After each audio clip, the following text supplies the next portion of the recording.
नमस्कार दोस्तों, मलिक कुमार आपके अपने चैनल ज्ञान सागर ट्रिपल एट में आपका हार्दिक स्वागत करता हूं। जैसा कि मैं रोज की बात इस बार भी आपके लिए कुछ प्राचीन इतिहास का महत्वपूर्ण प्रश्न लेकर आया हूं। जैसा कि आपको मैं प्राचीन इतिहास से continuity chapter by chapter series चला रहा हूं। सबसे पहले आपके लिए मैं सिंधु घाटी सभ्यता कुछ क्वेश्चन लाया, फिर वेद से संबंधित आज कुछ वेद के कुछ क्वेश्चन छूटे हुए थे और कुछ अदर हमारे उपनिषद वेदांत के क्वेश्चन थे। उनसे क्वेश्चन जो पूछे जाते हैं मैं आपको बताने का प्रयास कर रहा हूँ। जैसा कि पहला है उपनिषद। हमारे टोटल वेदों की संख्या अगर बताई जाएगी तो 4 हैं। 4 वेद में इसमें ऋग्वेद, यजुर्वेद, सामवेद, अथर्ववेद। यजुर्वेद ऋग्वेद हमारा सबसे प्राचीन वेद है। इसमें कुल 10 मंडल, 128 सूक्त तथा 10,462 ऋचाएं हैं। जबकि हमें इसमें ऋग्वेद में हमें तीसरा मंडल में गायत्री मंत्र का उल्लेख जो विश्वामित्र रचना की ये याद रखना है। और हमें 10वें मंडल में चार वर्ण व्यवस्था, ब्राह्मण, क्षत्रिय, शूद्र, वैश्य, उसके बारे में याद रखना है। उसके बाद उपनिषद। अगर उपनिषद की बात करें तो उपनिषद की टोटल संख्या, अगर उपनिषदों की पूछी जाए टोटल संख्या, इनकी संख्या कितनी है? 8। तो उपनिषद कुल कितने हैं? उपनिषदों की कुल संख्या की बात करें तो 108 है। उपनिषद कुल संख्या 108 है। इसमें से उपनिषद 108 में से कुछ उपनिषद हैं जैसे मुंडको उपनिषद, मुंडको उपनिषद। इससे हमारा भारत का राष्ट्रीय वाक्य सत्यमेव जयते मुंडको उपनिषद से लिया गया है। इस मुंडको उपनिषद भारत का राष्ट्रीय वाक्य, भारत का राष्ट्रीय वाक्य सत्यमेव जयते लिया गया है। और हमें एक और उपनिषद याद रखना, जवालो उपनिषद, जवालो उपनिषद। इससे हमें 4 आश्रमों की जानकारी मिलती है। 4 आश्रम, इस उपनिषद में 4 आश्रम बताया गया, जिसमें कि हमारा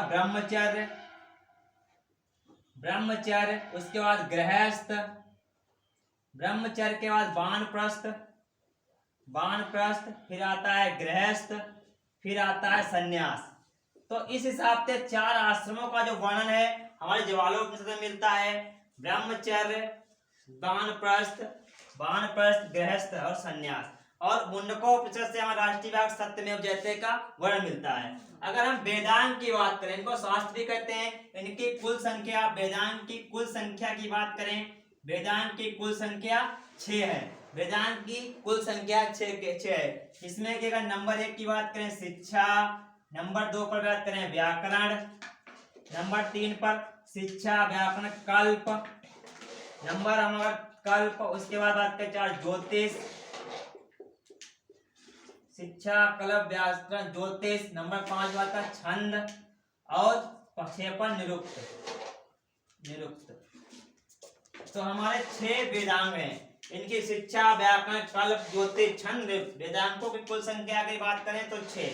इसी में अगर हम बात करें तो अगर पूछा जाए पुराणों की संख्या कितनी है, पुराणों की संख्या की अगर बात करें तो 18 पुराण हैं। तो 4 वेद हैं, 6 शास्त्र हैं, 18 पुराण है, 108 उपनिषद हैं। 4 उपवेद, हमें 4 वेद हैं। जैसे पहला वेद कौन है? ऋग्वेद। 4 वेद, पहला वेद क्या है? ऋग्वेद। दूसरा वेद क्या है? यजुर्वेद। तीसरा का है वेद सामवेद। चौथा वेद क्या है? अथर्ववेद। इनके कुछ उपवेद भी होते हैं। जैसे ऋग्वेद का अगर उपवेद अगर बात करें, ऋग्वेद का उपवेद आयुर्वेद, ऋग्वेद का उपवेद पाया आयुर्वेद। यजुर्वेद का अगर उपवेद पूछा जाए धनुर्वेद। यजुर्वेद का उपवेद धनुर्वेद। सामवेद का अगर उपवेद पूछा जाए गंधर्ववेद। सामवेद का उपवेद गंधर्ववेद। अर्थवेद का अगर उपवेद पूछा जाए शिल्पवेद। आयुर्वेद का उपवेद पूछा जाए शिल्पवेद। ठीक। तो आयुर्वेद के अगर रचनाकार पूछा जाए तो आयुर्वेद के रचनाकार तो धन्वंतरिक हमें याद रखना है, धन्वंतरिक आयुर्वेद के रचनाकार। शिल्पवेद के विश्वकर्मा हमें शिल्पवेद के रचनाकार याद रखना। धनुर्वेद के हमें याद रखना विश्वामित्र। तो इस हिसाब से हमें ये सब याद रखने हैं।